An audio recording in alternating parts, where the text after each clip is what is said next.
Bismillahirrahmanirrahim. Assalamualaikum warahmatullahi wabarakatuh. Nama saya Dayangku Nurizzatul Ajilah binti Pangeran Kamal Arifin. Saya berumur 10 tahun. Saya bersekolah di Sekolah Rendah Dato' Osman kelas 3 dalam tahun 5B. Pada hari ini saya akan menceritakan sebuah kisah tentang aku anak Brunei, iaitu bendera semangatku berkobar.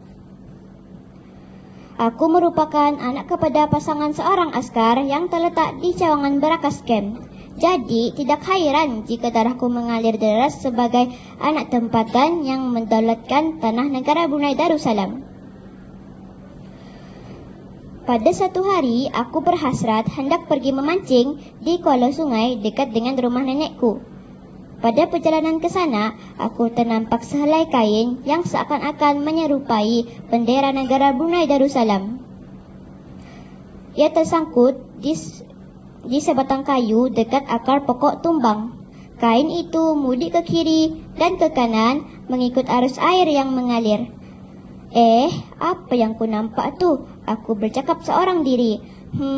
Macam kain bendera sekolah semasa menyanyikan lagu kebangsaan Allah Peliharakan Sultan. Aku berbisik di hati. Baik aku ke sana dan melihat lebih dekat. Terjah bisikan hatiku bagi memecahkan teka-teki yang berlegar di kepalaku. Aduh, betullah bendera negaraku, jerit hati sambil mengiyakan kebenaran keberadaan bendera itu. Apa yang hendak ku buat dengan bendera ini?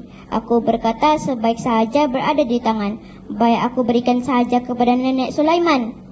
Tanpa membuang masa, aku menuju ke rumah nenek yang rumahnya tidak jauh dari kawasan memancing. Setibaku di rumah, nenek sedang menggulung daun sirih yang di dalamnya sudah dipaliti sedikit kapur dan 3 hiris buah pinang. Beliau tersenyum melihat aku.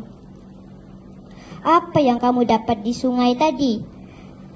Soal nenek lagi. Aku menggosok-gosok kepalaku yang tidak gatal, lalu memberikan kain lusuh itu kepada beliau.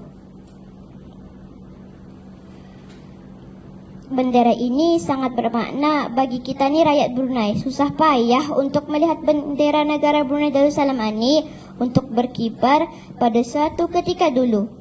Pada bulan Sabit, moto kebangsaan Brunei bermaksud petunjuk Allah. Pada scroll Brunei tempat kediaman damai. Hurai nenek dengan panjang lebar yang sekali-sekala membetulkan sirih yang dimakannya. Aku melihat wajah nenek sambil menanti sambungan maklumat mengenai bendera. Tiba-tiba nenek beraham, matanya memandang mataku. Aku terpaku tanpa suara. Apa yang cucu boleh fahami dari cerita nenek tadi? Nenek menyoal spontan. Perlahan aku membuka mulutku yang sudah beberapa ketika terkunci. Bendera Brunei ini bukan sahaja untuk negara, tetapi mengandungi doa dan ayat Al-Quran. Kita ni mesti menghormati dan menjaga bendera Brunei dengan sepenuh hati. Hormat bukan sahaja di hati, tapi juga perlu ditunjukkan melalui sikap dan kelakuan. Jawabku penuh semangat. Nenek tersenyum mendengarkan jawapanku. Nenek bingkas bangun dari tempat duduknya dan menuruni anak tangga. Aku melihat nenek membawa bersama bendera yang kujumpai tadi. Beliau mengambil sebatang cangkul dan memberikan kepadaku. Tanpa berlengah, aku mengambil cangkul itu dan menggali lubang yang sederhana besar tetapi agak dalam. Nenek kemudian memasukkan bendera berkenaan ke dalam lubang dan mengisyaratkan aku untuk menimbusnya. Aku terkenangkan wujudnya segelintir manusia yang sanggup tidak menghormati bendera. Seharusnya bendera perlu dihormati.